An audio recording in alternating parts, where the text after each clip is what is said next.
그 6.1 약국 갑시다의 그 간증의 주인공인 김성호, 김성호 씨 간증을 좀 읽었습니다. 이분이 그 4.5평, 정말 약국의 한계인 그 4.5평 더 밑으로 내려가면 허가를 내주지 않는데요.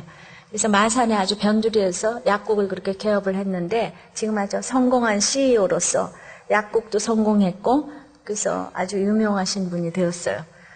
근데 이분이 자기가 성공한 것은 감동 경영 기법을 썼는데 예를 들어서 이런 것이에요. 그 변두리에 이분이 약국을 그렇게 이제 개업을 했는데 환자가 고객이 한 명도 안 오는 거예요. 하루 종일 이렇게 정말 파리를 날리고 있는데 한 명이 딱 왔어요. 이제 한 명이 왔을 적에 이분이 그냥 그 조제 그 차트를 쓰면서 가자마자 그 이름을 하루 종일 40번, 50번을 외우는 거예요, 이름을. 계속 외워가지고, 그 다음에 한 달, 두 달 있다 왔을 때 막 허벅지를 막 꼬집어가면서 그 이름을 기억해내서 조제 차트를 탁 끄집어내면은 이름 절대로 안 물어본답니다. 그러면 막 너무 신기해서 내가 다른 데 가서 뭐 5번, 6번, 심지어 1년을 가도 내 이름을 모르는데 어떻게 아냐고. 이렇게 고객에게 감동을 주면 이제 단골이 된다는 것이에요. 우리는 사람의 마음을 얻는 것이 이렇게 쉽지가 않잖아요. 모든 것이 성공하려면 사람의 마음을 얻어야 되는데 오늘 그 내 마음을 하나님이 감동하시지 않으면은 그러니까 이 감동의 본질이 하나님이 있지 않으면 사람의 마음을 얻을 수가 없어요. 사람의 마음을 감동시킬 수가 없어요. 그래서 우리가 오늘 그 감동의 뜻을 한번 알기로 원하는데 오늘 이렇게 그 7장 5절에 그 내 하나님이 내 마음을 감동했다는 이 감동의 뜻은 하나님의 인격이 그야말로 하나님의 지혜와 총명과 초자연적인 하나님의 인격이 내 인격을 덮었다는 뜻이에요.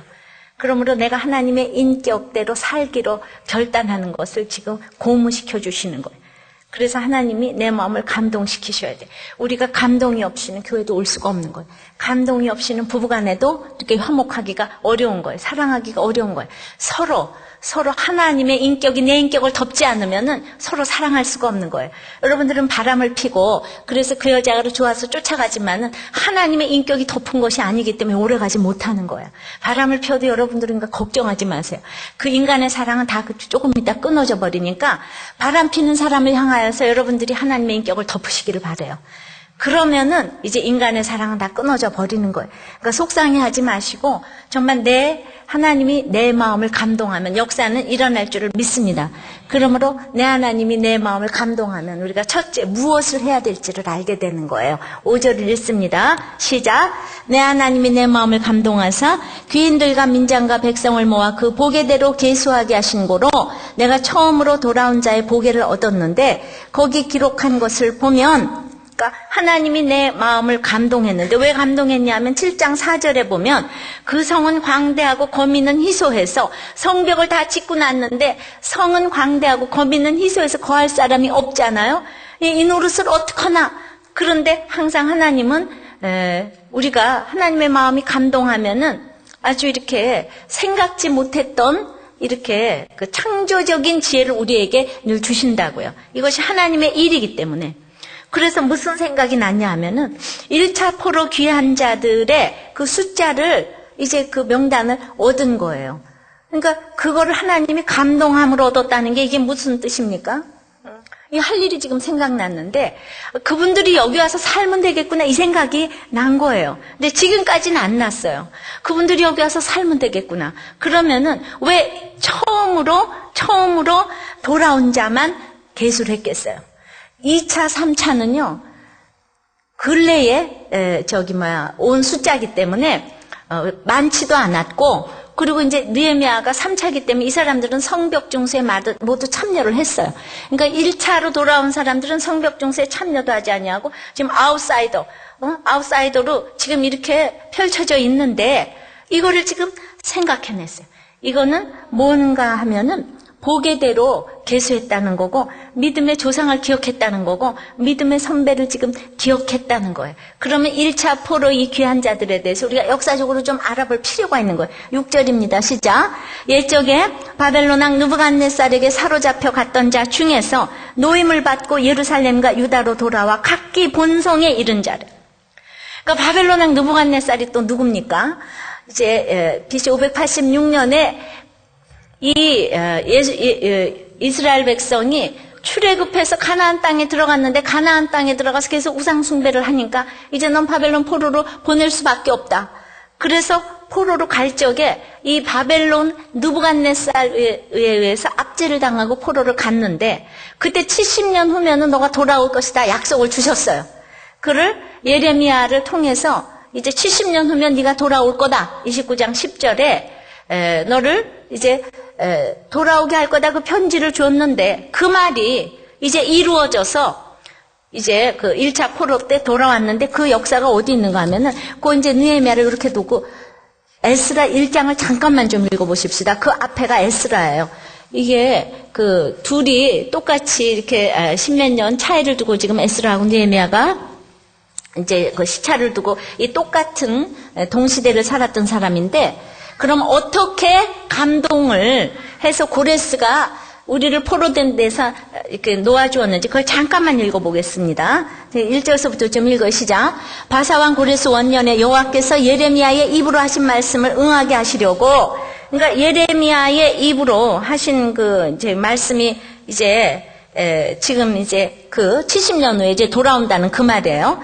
하신 말씀 응하게 하시려고 바사왕 고레스의 마음을 감동시키심에 저가 온 나라에 공포도 하고 조소도 내려가로되 이제얼 바사왕 고레스는 말하노니 하늘의 신 여호와께서 세상 만국으로 내게 주셨고 나를 명하사 유다 예루살렘 전을 건축하라 하셨나니 이스라엘의 하나님은 참신이시라. 너희 중에 무릇 그 백성된 자는 다 유다 예루살렘으로 올라가서 거기 있는 여호와의 전을 건축하라. 너희 하나님이 함께 하시기를 원하노라. 무릇 그 남아있는 백성이 어느 곳에 우거하였든지 그곳 사람들이 마땅히 은과 금과 기타 물건과 짐승으로 도와주고 그 외에도 예루살렘 하나님의 전을 위하여 예물을 즐거이 드릴지니라 하였니라.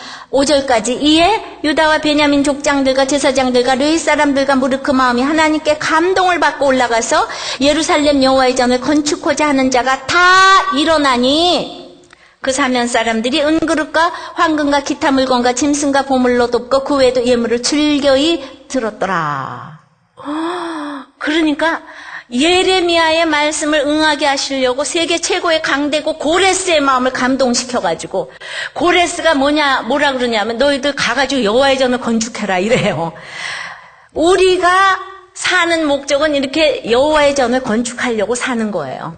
우리 부부간에도 깨어졌어요. 부모 자식 간에도 깨어졌어요. 그걸 통해서 너희는 이제 여호와의 전을 건축하러 일어나라. 지금 이 얘기를 69년 11월 달에도 안 들리는 거예요. 70년 돼야지 들리는 거예요. 여호와의 전을 건축한다는 게 뭔지, 성전을 건축한다는 것이 뭔지, 우리 부부간에도 성전을 건축한다는 것이 무엇인지 배부르고 등 따시면 안 들린다니까요. 여기 오늘 이 시간에 처음 오신 분들도 제 말씀이 안 들린다니까요. 안 들리는데 옆에 사람들이 은혜 받기 때문에 그냥 그거 보고 은혜 받아요. 그러니까 여러분들은 은혜 받는 사람들은 막 열심히 은혜를 받아주세요. 안 믿는 사람들이 여러분들 보고 은혜를 받을 거니까. 아셨어요? 이래서 고레스의 마음을 지금 감동시키셔가지고 이제 노임을 받았잖아요. 노임을 받았는데 70년 만에 이 말이 응했어요. 예레미야에게 그 한 말을 그 편지를 받고 이스라엘 사람들 언제 풀릴까 굉장히 생각했을 거 아니에요. 근데 그동안에 너희들은 거기서 집 짓고 아기 낳고 잘 살으라고 거기서 시간이 지나야 되니까 그래서 이제 그렇게 잘 살다가 아예 잘 살아보니까 이렇게 엄청난 말씀이 이루어졌는데도 불구하고 이 포로로 귀환한 사람들 중에서 온 사람이 지금 42,360명밖에 안 된다니까요. 1차에. 이건 뭘 의미하는가 하면은 보세요. 우리가 출애굽에서 200만 명이 엑소더스를 해서 출애굽을 했어요. 그러면 그때가 지금 언제입니까? 예. 정말 BC 1500년대 아닙니까? 그러니까 그때부터 지금 시간이 얼마나 지났는데 200만 명이 홍해바다를 건너서 꼭 구원을 받은 것처럼 여겨졌지만은 맨 마지막에 바벨론 포로로 갔다가 온 이 명단, 이게 중요한 거잖아요. 역사에서 마지막 명단은 이 명단인 거예요. 성경의 구약의 역사 중에서 마지막 명단은 이 명단인 거예요. 그런데 여기 42,360명 밖에 안 됐어요. 그 사람들이 노예까지 데려와서 5몇 명이 못 되는 수가 이제 왔는데, 그러니까 다 배부르고 등 따셔서 고레스가 감동을 시켜서 다 올라가서 가라 그랬는데, 아까 뭐라고 그랬죠, 에스라에? 유다와 베냐민 족장, 유다와 베냐민 지파만 거의 올라왔어요. 요셉과 그 10지파는 거의 안 와요. 거의 안 왔어요. 여러분도 우리가 그렇게 좋아하는 요셉은 끝까지 이런다니까요. 아셔야 돼. 제가 성경 아까 읽었죠. 그러니까 거기에서 이제 내가 잘 먹고 잘 살던 거를 다 버리고 가야 되겠다는 거는 자기들도 마음에 감동이 일어났잖아요. 근데 딴 사람들은 이게 굿뉴스가 안 되는 거예요. 복음이 안 되는 거예요. 내가 돈 많이 버니까 아무리 복음을 얘기해도 굿뉴스가 안 돼. 복음이 안 돼. 그러니까 안 오잖아요. 안 오잖아요. 사실 여기서 이렇게 간증하는 게 얼마나 정말 이게 엄청난 기회인데, 이게 엄청난 기회인 거를 모르잖아요, 여운이 아빠가. 이게 어마어마한 기회인데, 아직 그러니까 내가 때가 안 됐다, 지금. 이러는 게 있는 거예요. 그러니까 사로 잡힘을, 이제 사로잡혀갔다는 중에서 노임을 이렇게 받았어요. 그러니까 이 사람들이 이제 엄청난 신앙 고백으로 이제 온 거예요. 오고 나서 보니까 예루살렘이 그냥 너무나도 침략 1호 대상인 거예요. 왜냐하면 지금까지 70년 동안 황폐화되어 있으니까 거기서 누군가가 하고 있던 사람들이 있잖아요. 사마리아 총독 산발란 무슨 아라비아 게세 각 축장이 됐으니까 오긴 왔는데 자기네들은 포로로서 노예로 살다가 이게 오긴 왔는데 예루살렘 성을 지킬 힘이 없는데 자꾸 거기로 쳐들어오니까 그냥 이분들이 그냥 무서워져가지고는 다 흩어져 버렸어요. 1차 포로 귀환자들이. 일부만 남겨있고. 그리고 100년이 지났어요. 그런데 성령의 감동으로 느헤미야가 이 조상을 기억해낸 거예요. 이게 얼마나 대단한 믿음으로 왔는데, 그동안 돈 없어, 권력 없었어, 이걸 못 짓고 있었는데, 느헤미야는 아닥사스다 왕의 지금 정말 힘을 가지고 왔잖아요. 돈도 가지고 왔잖아요. 이제가 지을 때인데, 짓고 나서 보니까 우리의 조상님은 그냥 무조건 들어가서 살아도 되는 거예요. 성벽 안 지어도 되는 거예요. 그 조상님을 찾아내야 되는 거예요. 이게 성령의 감동으로 이렇게 본성에 이른 자, 진짜로 본성에 이른 사람, 이 사람들은 갔다 와서도 자기네들이 대단한 믿음이다 생색도 안 내고 그냥 흩어져 있는데, 이 명단이 얼마나 중요한지 에스라 2장에 그대로 이 명단이 지금 중복이 되어 있는 거예요. 성경의 1.1액이 얼마나 중요한데 이 명단이 들어가는 거예요. 마지막까지 여러분들이 이렇게 생명책에 올라가는 여러분들 되시기를 바랍니다. 그래서 이제 무엇을 해야지 될지를 우리는 사람들은 감동시키는 것은 하나님의 관점으로 보아주는 거예요. 하나님의 시선으로 사랑하고 기다려주고 칭찬해주고 용납해주고, 그분들은 그럴 수밖에 없었다는 것을 인정하고 또 사실이었고, 여러분들이 정말 지금 생각해야 돼. 조상은 누구고 선배는 누군가. 그냥 무조건 정말 영광마도 없어서 할 조상들은 누구고 누굴까. 그래서 참 이제 저는 4대째 모태신앙이지만 그렇게 내놓을 조상이 없어요. 교회사에 올라가는 사람도 없고 목사도 없고 장로도 없고.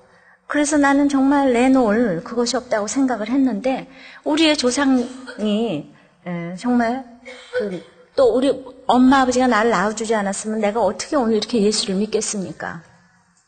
성령의 감동하심이 있으면 무조건 내 부모는 존경받아야 대상 1호입니다. 성령의 이 하나님 내 마음을 감동하시고 하나님의 인격이 나를 덮으면 이 땅에 무시하고 원망할 사람 아무도 없는 것이, 이렇게 포로 귀환자들을 이렇게 계수를 하셔야 되는 거예요. 이제 느헤미야나 포로 귀환자는 이 감동을 받아서 할 일을 아는데, 이제 거기에 남아있던 자들은 남은 자가 못 되는 거죠. 여러분들 10지파가 다 못 따라왔다는 사실을 기억하시기 바랍니다. 이 땅에서 총리로 살고 명예가 있고 돈이 있다고 그래서 하나님의 말씀이 늘 들리는 게 아니에요. 믿음의 10대 손, 20대 손이 소용이 없어. 하나님은 겸손한 자를 늘 들어 쓰시는 줄을 압니다. 그러니까 무엇을 해야 될지를 안다고 그랬어요. 양육을 잘 받은 이 6.1 약국의 저자 이 김성호 씨, 자기는 또 약국을 할 때 사람들을 감동시켰대. 그러니까 누가 와서 대부분 약국에 들어가서 아유 아무개 집이 어디예요? 잘 물어보잖아요. 자기 그때를 대비해서 온 동네를 꿰고 있었대. 그래가지고 300m, 500m 그냥 의사관 딱 벗어 던지고 가서 그 집 앞까지 딱 데려다줘. 근데 그걸 비가 오나 눈이 오나 햇빛이 나나 다 해주면은 그 다음에 얼마 지나지 않아서 그 집 사시는 분들이 거의 예외 없이 약을 사러 나타나곤 했대. 휴대전화가 없던 시절 그냥 공중전화 걸러 들어오면 절대로 100원, 50원 내놓으면 절대로 안 받고 꼭 가져가시라고 그러고 언제든지 필요하면 또 전화하러 오시라고. 그러면은 또 괜히 미안해서 필요도 없는 약을 다 사면서 대부분 또 단골이 돼야 돼. 이것이 무슨 장사꾼 수완 아니에요. 전 장사꾼 수완이라도 이렇게 여러분들이 하시면 성공하시리라고 생각합니다. 장사꾼 수완은 오래가지 못하지만 하나님이 내 인격을 덮으면 이게를 꾸준히 하게 될 줄을 믿어요. 여러분들이 큐티를 하시고 교회를 오시면은 좀 실제적으로 좀 이렇게 사업체에서 이런 정말 감동을 여러분들이 주시는 여러분들이 되시기를 바랍니다. 이제 두 번째는 이제 하나님이 내 마음을 감동시키시면 첫째가 뭐라고 그랬죠? 무엇을 할지를 안다고 그랬어요. 두 번째는 누구와 함께 가야 되는지를 알게 된다고 그랬어요. 누구와 함께. 우선 그 지도자를 잘 선택해야 돼요. 7절입니다. 시작. 스룹바벨과 예수아와 느헤미야와 아사랴와 라마와 나아마니와 모르드게와 빌산과 미스베렉과 비고에와 느음과 바하냐 등과 함께 나온 이스라엘의 백성의 명수가 이러하니라. 이 12 지도자가 따라 나왔는데 이 12 지도자는 스룹바벨은 여호야긴의 넷째 아들로서 유다의 마지막 왕족이에요. 그러니까 이 사람은 예수님의 조상인 거예요. 그러니까 거기에서는 고레스보다는 그 바사 왕국의 최고의 권위자 고레스보다는 이 스룹바벨 예수님의 이제 조상이 최고인 거. 이런 사람 우리는 따라 나와요. 겉모습은 노예의 족장으로 보였을지 모르겠지만 우리는 이렇게 딱 있잖아요. 통찰력을 가지면 느헤미야 정도의 통찰력을 가지면은 이런 사람들을 이렇게 분별할 수가 있게 되는 거예요. 거기에다가 예수와는 14대가 대제사장 가문으로 다윗 왕조 때부터의 대제사장이었어요. 여호와는 구원하셨다. 그리고 느헤미야는 지금 느헤미야하고는 동명이인입니다. 느헤미야는 여호와께서 위로하셨다는 뜻이고 아사랴는 여호와께서 돕는 자, 라하면은 여호와께서 격동하셨다. 그래서 이러한 나중에 비구에는 바사식 이름으로 행복하다 이런 뜻이에요.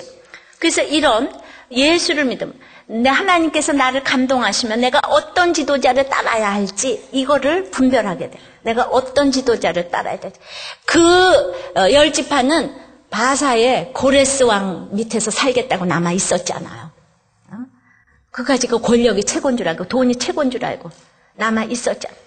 그러니까 어떤 사람이 내 지도자인가 이거를 이렇게 알게 돼요. 이 12명의 지도자는 어쨌든 세상 주의를 초계같이 여기고 이 이스라엘 백성을 이끌고 나온 지도자들이었습니다. 그 다음에 이제 누구와 함께 가야지 될까? 이제 두 번째는 8절서부터 24절까지의 가게별 수요가 이렇게 적혀져 있는데 이 포로기한 자들을 어떻게 분류를 했는가 하면은 지파별로 구분할 필요가 없었어요. 왜냐하면은 모두가 지금 유다와 베냐민 지파니까 거의 다. 다른 지파는 아니니까 그 지파는 쓸 필요가 없어요. 그러니까 그 중에서 뭘로 했는가 하면은 사람 이름과 지명 이름으로 구별을 했어요. 분류를 했어요. 그래서 8절서부터 24절까지는 이 조상, 즉 8절부터 나온 바로스 자손. 그런데 이 사람들이 뭐 유다, 베냐민 지파의 어떤 가문인지 우리는 알지 못해요. 잘 알지 못하는데 너무나 알지 못했던 사람이 바벨론 포로 가서도 믿음의 계보를 끝까지 지켜서 이스라엘 백성으로 완전히 도장 찍힌 사람들이에요. 이 사람들이. 자기네가 이거를 끝까지 지켰든지 관원에서 보증을 했든지 둘 중에 최소한 하나는 돼야 되는데 그러니까 남들이 저 사람은 진짜 믿는 사람이야. 그리고 내 자신도 우리 집은 진짜 믿는 사람이라니까요. 자, 나는 4대째 믿음이에요. 그러니까 내가 주님을 사랑하니까 이게 자랑스러워서 얘기를 하지만 우리 식구들도 믿지 않는 사람들은 절대로 4대, 5대 이런 얘기 안 해요. 믿음이 없는 사람들은 나는 내가 뭐 몇 대째 신앙 이런 얘기 안 한다니까. 관심도 없는데 그런 얘기를 왜 하겠어? 그러니까 이 사람들은 나는 정말 믿음의 부모에게서 나와서 정말 이렇게 믿음을 가지게 됐다고 확신하는 사람들, 별로 유명하지 않은 사람들. 이 계보에는 진짜 다 유명하지 않은 사람들이 이렇게 들어갔어요. 그래서 이제 하나님께서 이 8절서부터 끝까지 7장의 마지막 이 계보까지 73절까지 이렇게 한 사람 한 사람 이름을 다 기록하신 것은 이렇게 하나님께서는 머리털까지 세심받으시고 나는 잊어버리고 목사는 잊어버리고 다 잊어버릴지라도 남편도 아내도 엄마도 아버지도 다 잊어버릴지라도 하나님은 잃어버리지 아니시고 너희들이 포로 간 그곳에까지도 인도해 내신다 이 얘기예요. 여러분들은 걱정하지 마세요. 누가 다 잊어버리고 나에게 다 모든 세상에게 버림받은 것 같아도 하나님은 여러분들을 절대로 잊어버리지 않으세요. 내가 아무리 노예 신분으로 있고 아무리 버림받은 것 같아도 여러분들 마지막에 입성하면 최고 아니에요? 마지막에 입성하는 여러분들이 될 줄을 믿습니다. 이제 그러므로 이제 바로스 자손이 2170명이고 70여 명이고 그 다음에 이제 9절에 스바다는 여호와께서 심판하셨다는 뜻이고 이제 10절에 아라 자손은 여행자라는 뜻이에요. 포로 중 이곳저곳을 이렇게 떠돌아다닌 듯한데 그래도 652명이나 데리고 왔어요. 내가 아무리 집도 없고 절도 없어도 한 사람이 655명이나 652명이나 데려올 수 있는 아주 가문을 번창시켰어요. 저 한 사람으로 말미암아 정말 이 예수님을 많이 믿게 된 걸 생각하면은 이제 내가 집도 절도 없어도 이런 사람이 될 줄을 믿습니다. 이제 바핫 모압 자손이라는 것은 모압의 통치자라는 뜻이에요. 이 사람들은 또 바사에 가서 공부 열심히 해가지고 모압의 통치자가 된 거예요. 관리가 된 거예요. 최고의직을 가지게 됐어요. 그래서 우리는 아무리 힘들어도 거기서 순종 잘하고 있으면은 이제 신앙도 없고 또 공부도 잘하고 최고의직에 가서 나중에 포로 귀환 자까지 오는 엄청나게 이거야말로 로얄 패밀리라고 생각을 합니다. 하나님께서 12지파가 대단히 위대하다고 그랬지만 결국에 가서 보니까 진짜 위대한 지파는 끝까지 지키는 사람이죠. 끝까지 하나님께 절대 믿음으로 절대 순종하는 여러분들이 다 올라가게 될 줄을 믿습니다. 이제 이렇게 수천 년을 생명책에 올라가는 영광을 누리게 하셨는데 12절에 엘람이라는 뜻은 높은 지대라는 뜻입니다. 13절에 사뚜는 이제 사랑스럽다는 뜻이에요. 14절에 삭개는 여호와께서 기억하셨다는 정말 순결하다는 뜻이에요. 15절에 빈누이는 건축하고 세움을 받다는 뜻이에요. 이제 16절에 부베 자손은 아버지같이 자유롭다는 뜻이에요. 17절에 아스갓 자손은 갓은 강하다는 뜻이에요. 18절에 아도니감 자손은 주께서 일어나셨다는 뜻이에요. 19절에 비구의 자손은 행복하다는 바사식 이름입니다. 20절에 아딘 자손은 여호와께서 영화롭게 하신다는 뜻이에요. 21절에 아델 자손은 히스기야 자손은 여호와는 강하다는 뜻이에요. 22절에 하슴 자손은 부유하고 23절에 베세 자손은 정복자란 뜻이고 24절에 하림 자손은 가을이란 뜻이에요. 이걸 왜 이렇게 숨가쁘게 이거를 다 읽어야 되냐. 나는 본문을 또 안 읽으면 절대로 안 되니까. 아무리 급해도 또 읽어야 돼. 이걸 제가 쭉 다 읽어보니까 저 이거 정말 읽느라고 죽을 뻔했다니까요. 여러분들은 잠만 잘 주무셨을 건데 난 도대체 이 본문 가지고 뭘 설교해야 되나 때문에 내가 정말 다리에 쥐가 나고 머리가 흩날리고 그래가지고 이게 도대체 무슨 뜻인가 다 알아보니까 이게 포로기에는 어울리지 않는 너무나 다 행복한 이름들인 거예요. 여호와께서는 강하시고 이 땅을 정복하시고 세우시고 사랑하시고 높은 지대에 그냥 주께서 나를 일어나시고 그러니까 정말 우리는 아무리 포로를 가져가도 포로 생활을 해도 내가 하나님을 믿으면 여호와께서는 가장 강하시니까 바사보다도 바벨론보다도 강하신 분인 것을 이분들이 알았어요. 주님은 이 땅을 정복하시고 나를 사랑하시고 기억하시고 일어나셔서 높은 곳에 세우실 것이고 또 나를 자유롭게 사랑하시기 때문에 결국은 예레미야의 말을 응하게 하셔서 내 본향 땅으로 이제 귀환하는 소망을 이루어 주실 것을 믿고 기다린 사람들인 거예요. 믿음의 사람들은요, 긍정의 사람들이에요. 어떤 환경에서도 주님만 생각하면 힘이 나는 사람들. 그래서 고레스가 칙령을 내렸지만은 이 중요한 사람은 그래서 이런 믿음의 사람들인 거예요. 스룹바벨 알아보는 사람. 애굽의 바로보다는 야곱이 바로를 축복할 수 있는 이걸 믿음의 눈으로 바라볼 수가 있어야 돼요. 바로가 왕이잖아요. 험악한 인생을 살은 예수 믿는 야곱이 바로를 축복할 수 있는 거예요. 자, 우리는 스룹바벨의 후손에서 예수님이 오시기 때문에 내가 만나는 사람과 내가 부닥치는 이 모든 환경과 일들이 예수님 오시는 사건이 되려면 오늘 이런 사람을 만나야 되는 것입니다. 겉모습이 노예일 수 있어요. 겉모습이 다 형편없을 수 있어요. 오늘은 이거 내일은 저거 나그네로 떠돌 수 있어요. 지금 어디에 정말 심판을 당하는 모습일 수도 있어요. 그러나 그 속에 예수님을 볼 수 있어야 돼. 오늘 배우자를 만나고 또 학교를 선택하고 진로를 선택할 때 반드시 예수님을 만날 수 있는 사람을 만나도록 기도하셔야 돼. 이것이 하나님의 감동하심이 없이는 될 수 있는 일이 아니에요. 모두에게 행복을 준 사람들의 이 명단을 기록을 해낸 거예요. 여러분들은 반드시 이런 사람을 만나야 돼. 예수 씨가 있는 사람들을 만나야 돼. 예수 씨로 결정을 할 수 있는 사람, 선택을 할 수 있는 사람들을 만나야 되는 거예요. 우리는 정말 항상 할 수 있거든요. 무슨 말이냐. 그러니까 삭개오가 할 수 없어요. 자기는 조그매요. 예수님 만날 수 없어요. 그러니까 나무 위로 올라갔잖아요. 뽕나무로. 그런 예수 믿는 사람은 늘 이렇게 창조적인 마음으로 여기에서 모압도 통치를 하게 되고 높은 지대에서 하나님께서 나를 기억해 주시고 사랑해 주신다는 것을 온몸으로 드러낼 수 있는 이런 믿음의 이런 자손들이 될 줄을 믿습니다. 이제 조금 전에 무엇을 하고 누구와 함께 가야 되고 이제 세 번째는 이제 어디서 살아야 되는지를 알아요. 어디서 살아야 되는지를 알아요. 여러분들은 정말 남편들은 제발 꼭 집에 와서 잠을 자시기 바라요. 그 좀 이상한 데서 그렇게 살지 마세요. 다들 좀 들어오세요. 그래서 우리 다음 주일에 전도 집회 이름이 집으로예요.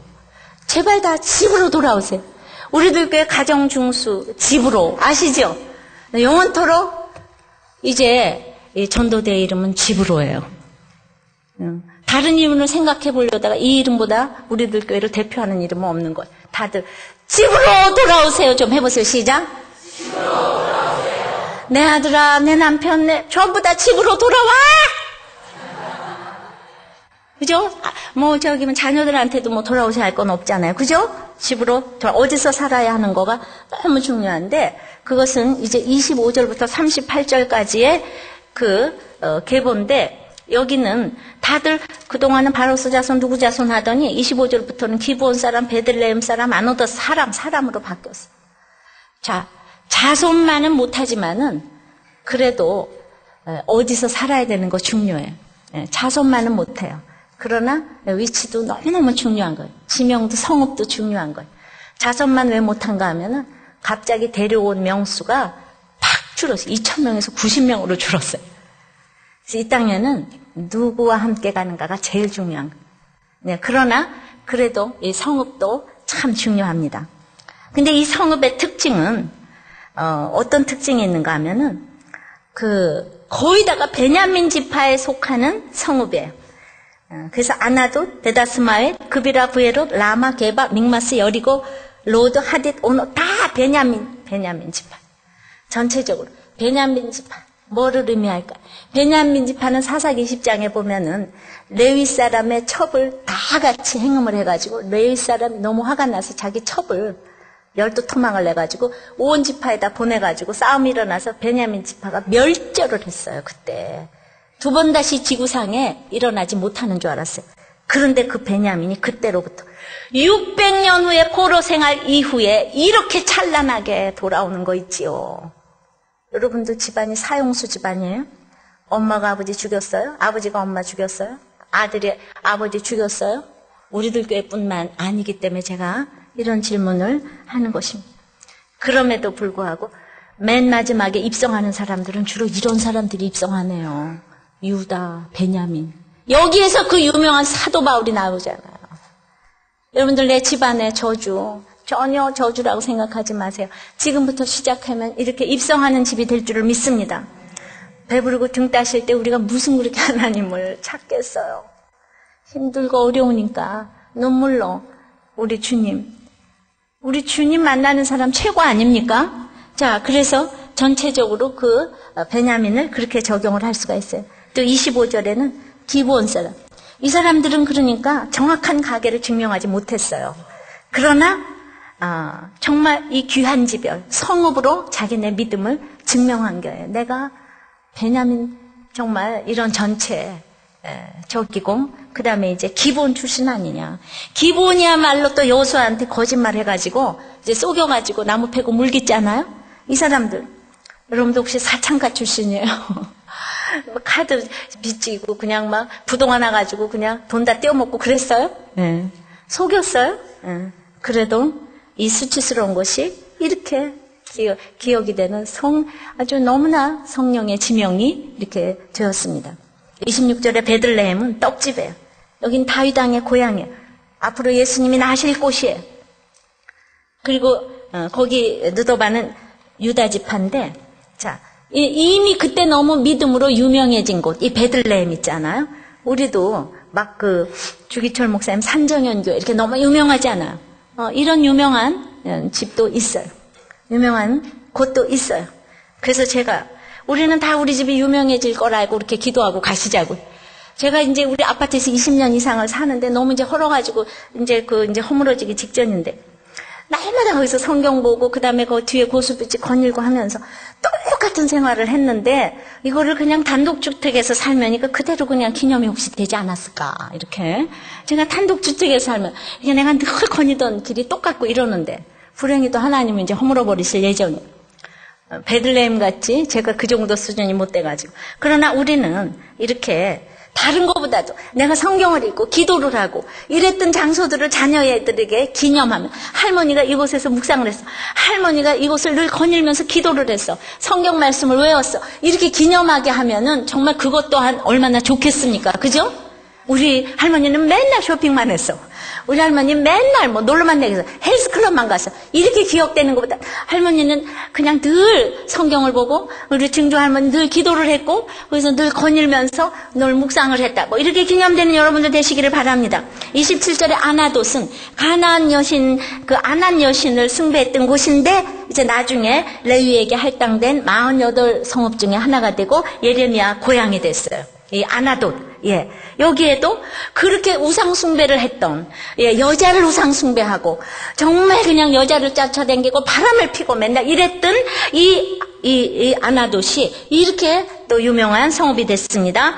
28절에 베다스마웻, 여기는 강한 죽음의 집이라는 뜻이에요. 별로 정말 좋은 이름이 아니죠. 그 다음에 또 유명한 기럇여아림은, 여기는 워낙 유명한 헤브론, 이 성읍이기 때문에, 성읍 중에 성읍이기 때문에 모두 90명 이러다가 여기만 갑자기 743명. 예, 성읍 중에서 가장 정말 위대한 또 기릴 성읍이 그렇게 가끔가다 또 있더라고. 30절에 라마는 사무엘 탄생지, 여기도 많이 같이 왔어요. 개반은 높은 지역이고, 31절에 믹마스는 이 감춰졌다는 뜻이고, 거기에는 이제 32절에는 베델은 하나님의 집이고, 아이는 무더기와 폐허라는 뜻이에요. 33절에 느보는 높당이에요. 다윗이 사울을 피하여 도망한 곳인데, 제사장들이 사울의 죽임을 당한, 여기도 너무나 피의 그런 저기가 있었던 곳이에요. 34절에 엘람 자손이 나오고, 12절에 엘람은 인명이고 여긴 지명이에요. 근데 똑같이 여기는 또 생각지 못한 이곳이 또 많은 숫자를 데려왔더라고요. 35절에 하림 자손은 봉헌됐다는 뜻이고, 이제 35절에, 36절에 여리고는 향기롭다는 뜻인데, 여호수아 시대 때 거기 절대로 다시 건축하지 말라 그랬어요. 근데 나중에 베델 사람 희위에 의해서 다시 재건됐지만은 BC 586년에 바벨론에 의해서 완전히 파괴됐는데, 그 여리고가 이 포로 귀한 자에 끼어들어와가지고 느헤미야 3장 성벽 중수 때 여리고 사람들이 중수한 거 아시지요? 예? 기억이 하나도 안 납니까? 예.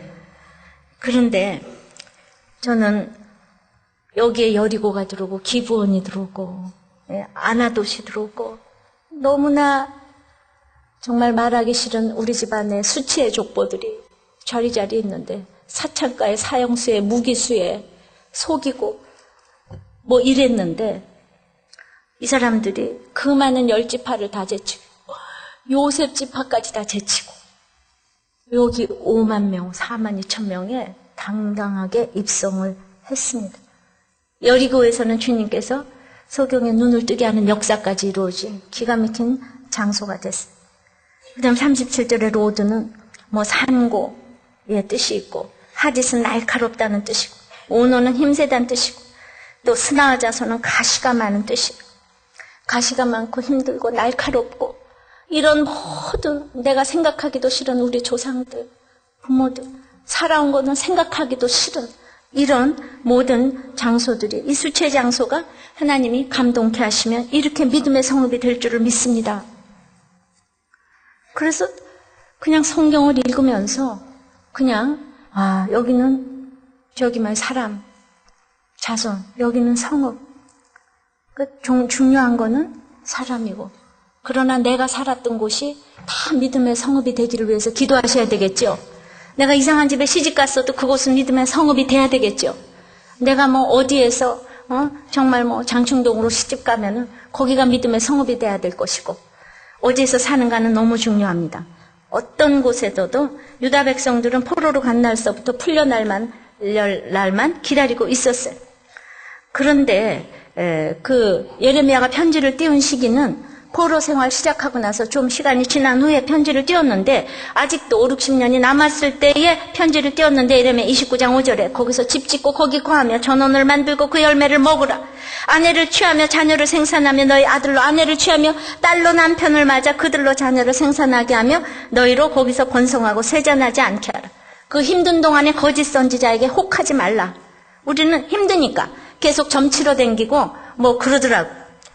그런데 이제 아들 낳고 그곳에서 잘 살으라고, 내 환경이 어떤 경우든지 영원히 끝날 것처럼, 영원히 가난하게 살 것처럼 거기에 순종하면 돈도 주시는 거예요. 내가 자꾸 이 환경을 바라다 보면 환경을 안 주시지만은 거기서 이렇게 잘 살면 이 사람들이 나중에 재물까지 끌고 나오게 되잖아. 그러니까 어디서 사는가는 중요해요. 여러분들의 인생의 목적이 늘 좋은 교회를 만나면 정말 방황이 끝난다고 그랬는데, 그래서 교회를 위해서 집도 가까이 이사 오도록 늘 오랜 기간 계획을 세워서 교회 근처로 가까이 오도록 계획을 세우시면 반드시 또 오게 해주실 줄을 믿습니다. 어렸을 때부터 늘 교회 옆에 살았어요. 웬 은혜로. 정말 이거 웬 은혜로. 그것이 그냥 되는 것이 아닌 줄 압니다. 기도를 했기 때문에 아이들이 그냥 딴 길로 갈 수 없도록 늘 교회를 옆에 끼고 그렇게 이제 살아야 할 줄 압니다. 그러므로 이제 우리는 이 6일 약국의 이 사장님께서 그 6일 약국을 완전히 택시 포인트로 만드는 거예요. 그 4.5평밖에 안 되는 그 약국을 누가 알겠어요? 마산에 뭐 변두리에 있는 그 약국을 누가 알겠어요? 택시 타면은 6일 약국까지 하 그러면 누가 알겠어요? 그러나 이분은 거기는 택시도 없고 도로도 변변한 대중교통 수단도 없는데, 그래서 택시 탈 때마다 6일 약국 갑시다 그러면은 그 택시기사가 모르는 걸 알면서도 거기가 어딘데요? 물어보면 교방동 어쩌고 저쩌고 몇 번지고 이러면은 이제 그 다음서부터 자기가 아는 모든 사람들, 뭐 교회 사람들, 단골들 택시만 타면 6일 약국 가자고 해달라고 계속 그렇게 한 결과, 이제 3년이 지난 어느 날 창원에서 가장 먼 상남동에서 택시를 타고 6일 약국 갑시다 그랬더니 이 사람이 아무 말 없이 출발하면서 마산과 창원 사이에서 기사 한 달 이상 한 사람 치고 6일 약국 모르면 간첩이죠. 이 얘기를 그분한테 듣는 쾌재를 이제 이룬 거예요. 그래 온 동네 사람들이 택시만 타면 6일 약국 갑시다를 외치게 됐다는 거예요. 다른 건물 되면 하면서 거기 가려면 6일 약국 가자 그러셔야지. 기사들이 다 이렇게 됐다는. 이거는 정말 감동을 주셨다고 생각해요. 제가 있잖아요. 이제 엊그저께 제가 대전을 갔다 오면서 KTX 타고 12시에 내려가지고 택시를 탔는데 택시를 탁 탔어요. 그래서 일로 절로 가서 어쩌고 저쩌고 이 길로 갑시다 이랬더니 한참 하더니 그분이 저보고 혹시 텔레비에 나오시는 분이 아니냐고 그래서 제가 근데 교회 다니세요? 교회 안 다니신대. 근데 저를 어떻게 아세요? 그랬더니 이분이 저를 그걸 들었대요. 그래서 교회도 안 다니신데 그거 왜 들으세요? 말씀이 좋잖아요. 이러잖아요. 믿지도 않는 분이. 아우, 제가 그냥 이것 때문에 너무 감동했어요. 제가 안 믿는 사람도 감동시킨다 아니겠어요? 할렐루야. 예, 그래서 정말 나는 죄를 못 져. 예. 난 정말 죄를 질 수가 없어. 그렇게 전혀 모르는 사람들이 알아봤다는 사실 때문에. 어쨌든, 이렇게 택시기사들이 가장 많이 이용하는 약국으로 매출 향상에도 크게 도움이 됐다는 거예요.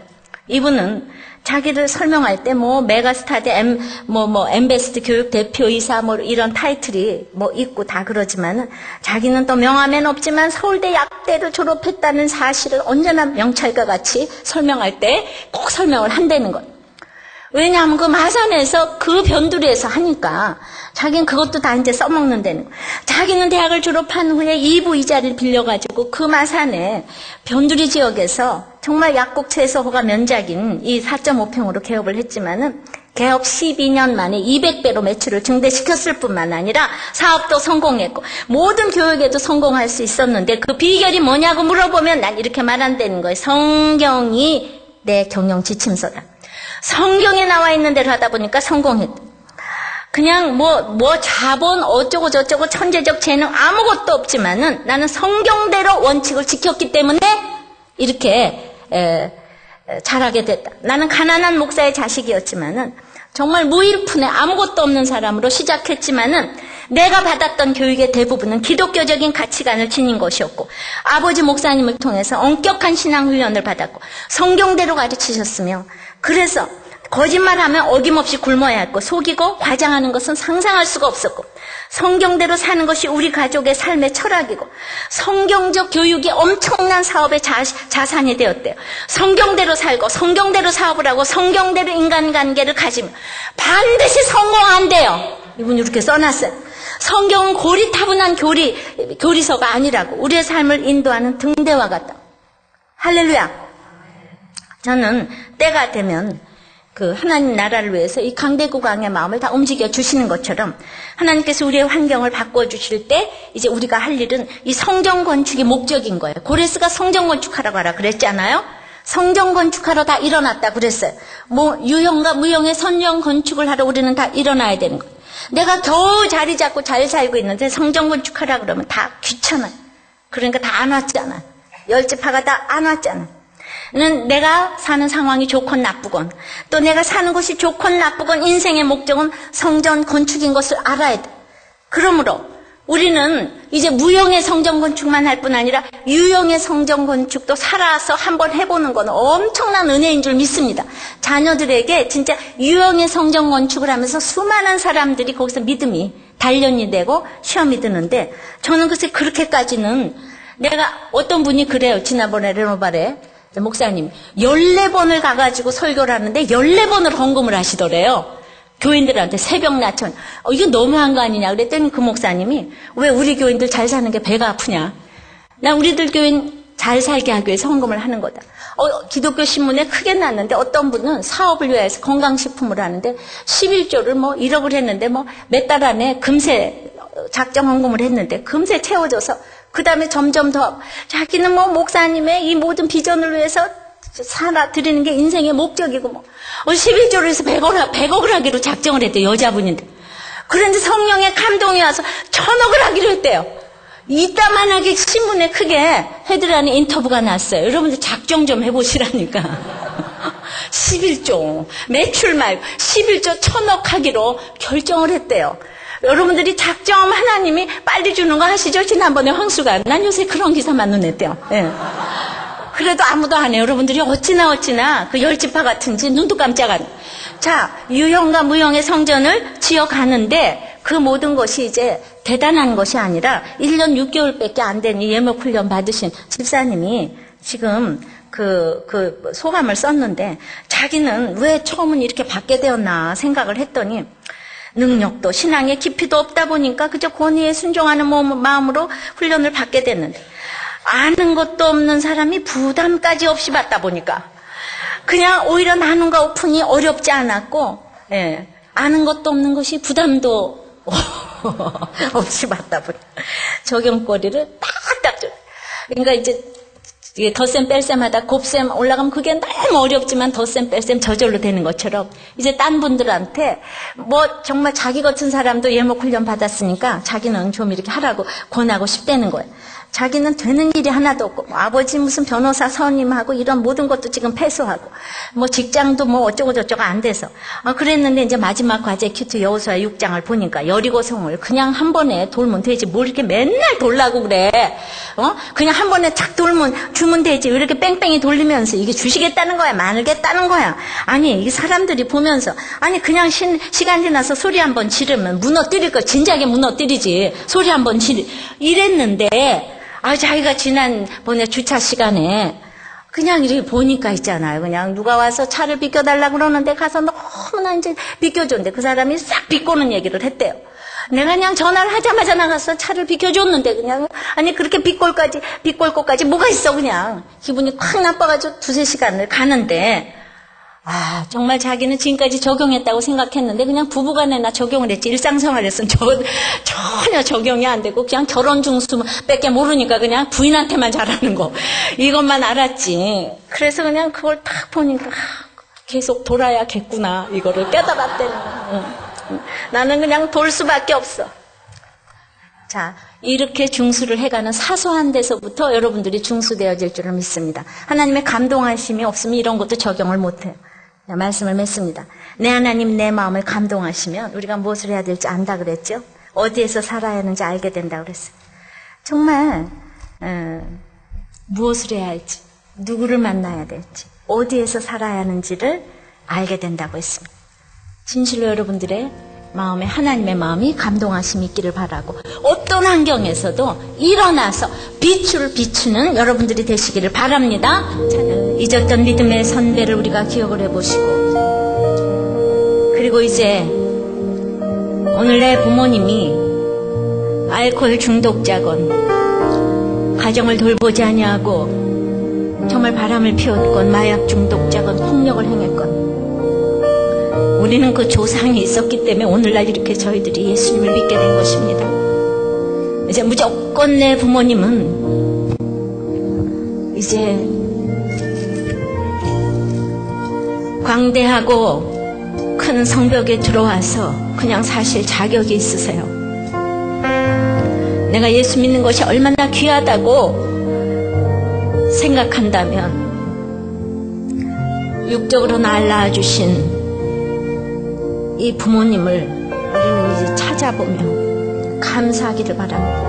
그리고 특별히 나에게 믿음을 주었던 믿음의 선배를 저희들이 지금 잊고 있었다면은 하나님의 인격이 내 인격을 덮는다면 오늘 부모님을 감사하고 존경하고 믿음의 선배를 찾아보시기를 기도하십시오.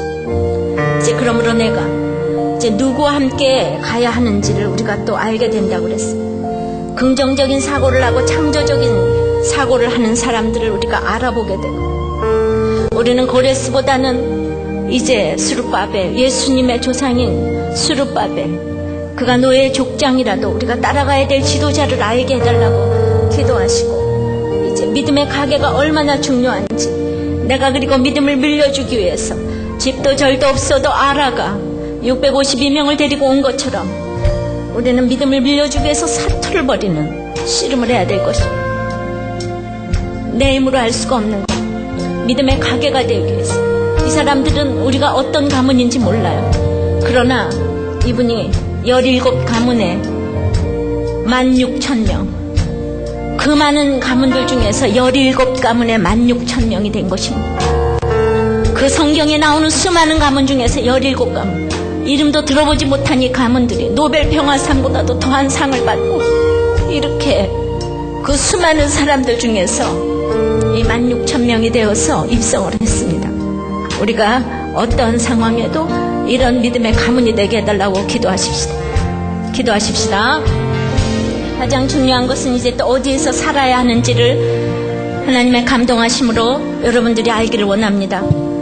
우리가 특별히 내가 사는 거주지도 이 모든 것을 장래 계획을 다 세우고 나의 수치의 장소가 이렇게 성결의 장소로 모든 자손들이 기억할 장소가 된다는 그런 정말 장소가 되기를 원합니다. 이제 우리가 집으로 전도대회에 수치스럽고 숨어있고 감춰져 있고 우상을 섬기는 모든 우리의 가족들이 오기를 위해서 기도하십시다. 집으로 돌아오기를 원합니다. 우리 남편이, 아내가, 부모님이, 식구들이 집으로 돌아오기를 원합니다.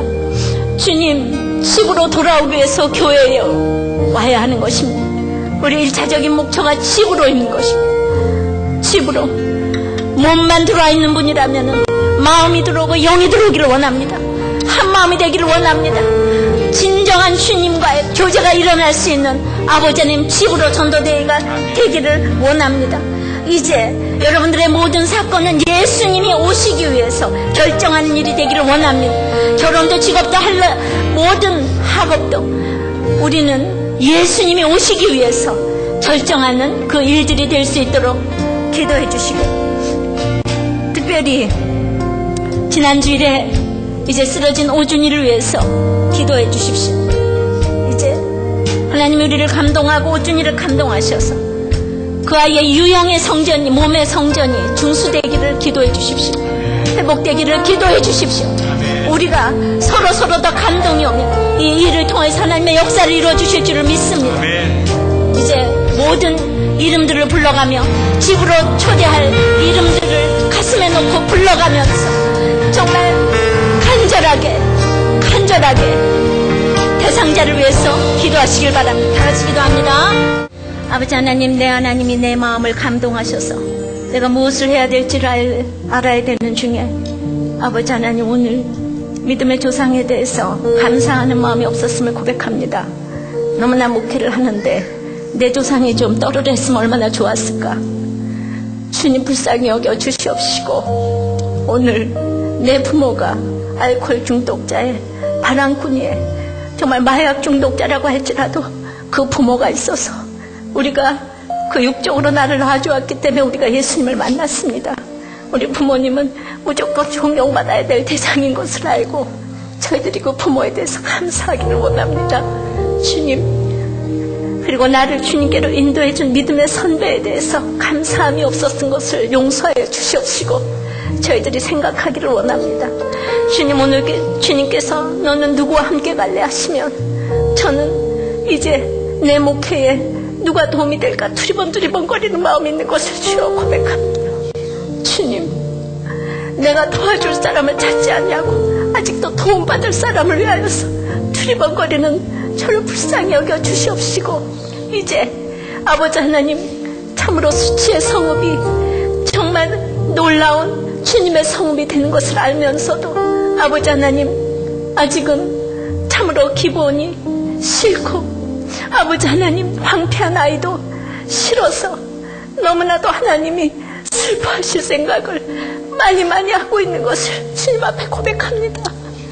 하나님의 인격이 나의 인격을 덮으셔서, 하나님의 지혜와 총명이 나를 덮으셔서 정말 내가 무엇을 해야 하고 아버지 하나님 누구와 함께 가야 하며 어디에서 살아야 하는지를 주님 가르쳐 주셔서 주님 슬프게 하는 일이 없도록 주의 은혜를 내려 주시옵소서. 오늘 이 시간 무너진 가정과 힘든 가정, 아버지 하나님 힘든 사건 가지고 이 자리에 오셨다면 하나님의 마음이 감동하시기를 원합니다. 특별히 우리 오준이 아버지 하나님 육의 성전이 중수될 수 있도록 주님 역사하여 주시옵시고, 오준이도 감동하고 우리들 교회도 감동하여서 서로 기도가 아버지 하나님 상달되는 우리 교회가 될 수 있도록, 우리들 교회 신앙과 기도가 될 수 있도록 은혜 내려 주시옵소서. 이제 다음 주일에 집으로 전도대회에 감추고 있고 수치스럽고 말하기 싫고 아버지 하나님 우상을 섬기고 있는 우리의 모든 식구들이 아버지 집으로 돌아오기를 원합니다. 주님을 만나기를 원합니다. 주님, 그들을 불쌍히 여겨주시고 주님 찾아가 주시옵소서. 발걸음을 인도할 수 있도록 역사하여 주시옵소서. 역사하여 주시옵소서. 예수님 이름으로 기도합니다. 아멘.